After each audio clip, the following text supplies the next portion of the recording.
How many times have you heard the word ETFs or index funds or mutual funds and you have no idea what's the difference or what each one of them even mean? Or how about those times where your friends start talking about, hey, purchase this mutual fund or purchase this index fund, and you don't even know how to join the conversation? Well, actually, most people don't know the difference between the three because they actually share more similarities than differences. In this video, I'll be going through each one of them and discuss why you may choose one over the other. In case you guys don't know me, my name is Austin, and in this channel, we talk about personal finance, investment, and lifestyle to reach financial freedom. So if you like this content, please remember to like and subscribe to the channel. Let's get started. Alright, so first let's talk about the mutual fund. It is the longest existing out of the three. Essentially, it's a basket of assets that's invested by these investors who purchase mutual funds.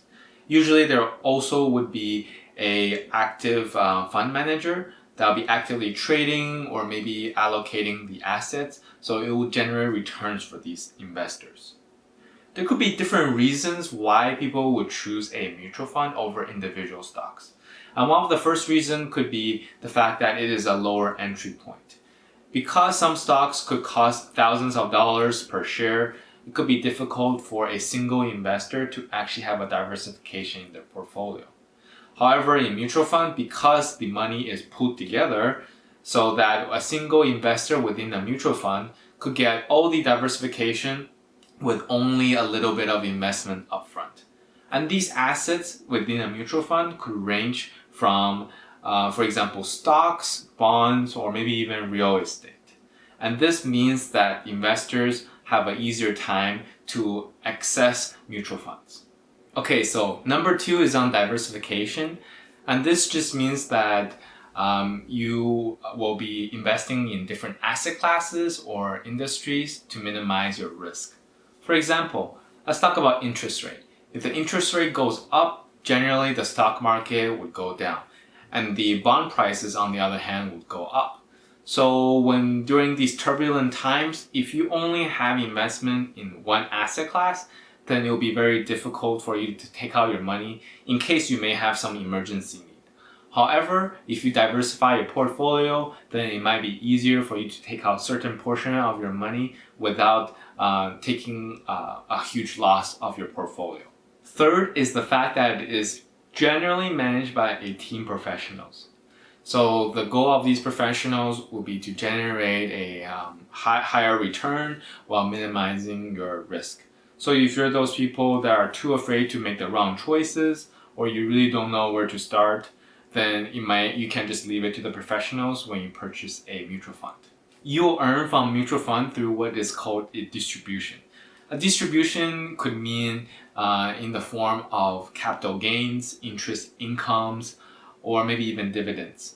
So in general, a fund will pay out a portion of its income throughout the year to the fund owners. And let's say if the fund net asset value increases, but the fund manager has never sold any of the units, then you as an investor could sell a mutual fund unit for profit as well. However, there are downsides of mutual fund, and too often banks or insurance agencies, they do not openly discuss with you. Today, I want to discuss some of them. First and foremost is definitely the fees. The fees may not seem like a substantial amount. In general, they would range from 0.5% to 2.5%. And this will mean if you invest with $10,000 on yearly basis, you'll be paying $200 to the fund managers. And some of you may think like $200 may not seem like a lot because you could be earning $700 every year. However, I must remind you on the magic of compounding. And this works the same way for fees. Let's say over the course of 50 years and you'll be earning on average maybe 7% returns for the market. A 2% fee would mean that you'll actually lose out on 61% of the potential accumulation had you never paid for any fees at all. Okay, so I know some people might start arguing saying that their mutual fund may actually have a great track record in the past 3 years, earning 15% every year. And with even 2% of fees, that's still significantly higher than the average 7% annual return. Well, this leads to my second point, which is the second downside of mutual fund. Fund managers are not as consistent as you may think they are. 3 years of good past returns does not mean 3 more years of high returns. You should also look at how the market is doing. Was the market just doing really well over the past 3 years compared to the index fund? If the fund manager is getting as high or even lower than the index funds during these years, then they're really just not doing as well as the average market anyways. Next, I want to talk about index fund. It is created by John Bogle in 1976, and if you guys are interested, I do suggest reading his book called The Little Book of Common Sense Investing. It is very pro-index fund, but the book actually shares quite good knowledge on the advantage of index fund. Index fund is actually quite similar to mutual fund because it's actually a subset of mutual fund. It's essentially a mutual fund, but that's not actively managed by a fund manager. Instead, it is passively managed to track a portion of the financial market.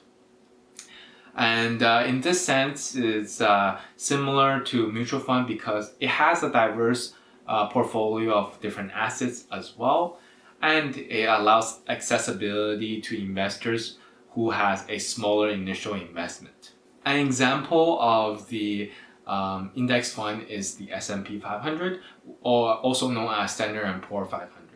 It tracks the top 500 performing companies in America, and because it's designed to mimic the performance of the financial market, it will adjust itself on a quarterly basis. And the biggest pro of having index fund is because of the extremely low fees compared to an actively managed mutual fund. The fee could be ranging less than 0.2%, and often it will be around 0.05%. This is significantly lower than a mutual fund fee. Another pro of the index fund is that it seeks to match the risk and return of the stock market. So if you look at the long-term trend, the index fund will outperform any single investment. And if you look at the history as well, ever since the inception, on average, the index fund will return about 10% annually. However, this could be the downside of index fund as well. Because it's heavily relied on the stock market and it tracks it, when the stock market goes down, the index fund is heavily affected, of course. So when the news recently broke out about the war, the stock market started to crash a little bit, and that's where the index fund faced major corrections in the short term. Last but not least, let's talk about ETFs. ETFs is also known as exchange traded funds. It is all in all very similar to index fund. The major difference is that ETFs can be traded throughout the day, almost like stocks. For index fund, however, you can only buy and sell the index fund at the end of the day with the price that was set. So if you're a long-term investor with passive investment strategy, then this really doesn't matter for you. You can choose index fund or you can choose ETFs. However, if you're a short-term trader, then maybe ETF is a better option.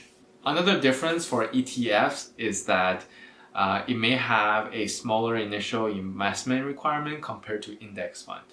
So if you want to put a smaller portion of your paycheck into investment, and maybe index fund doesn't allow you to do so, then in that case, ETF is your better option. Lastly is that ETFs are more tax efficient compared to index fund by nature. Because when you sell an ETF, that's yours alone on the capital gains tax to pay, and you don't have to worry about other people. Whereas in index fund, because you are pulling your money together, when someone else sells a share and you never sold a share of your index fund, you still have to pay for that capital gains tax, at least a portion of it. However, majority of the time you'll be putting your investment in tax-free saving account, so you don't have to worry about capital gain taxes anyways. In terms of fee or cost, I would say it really depends on your broker. In general though, most platforms do not charge a fee for the ETFs or the index fund. But I would say to check and see how much you have to pay for every time you invest into the ETFs or the index fund, see which one is a better fit. Great, this wraps up my video talking about ETFs, index fund, and mutual fund. All in all, I suggest either investing in ETFs or index fund, and it's really entirely up to you. The reason is because of the lower cost compared to mutual fund, as well as the track record it had historically. You should definitely do some research about how much your broker will be charging you for investing into the ETFs or index fund and choose which one has the lower fees. I hope you found this content helpful and you gained some knowledge in this subject. If you enjoyed the tips and the content, please smash that like button and consider subscribing to the channel. Thank you, and until next time.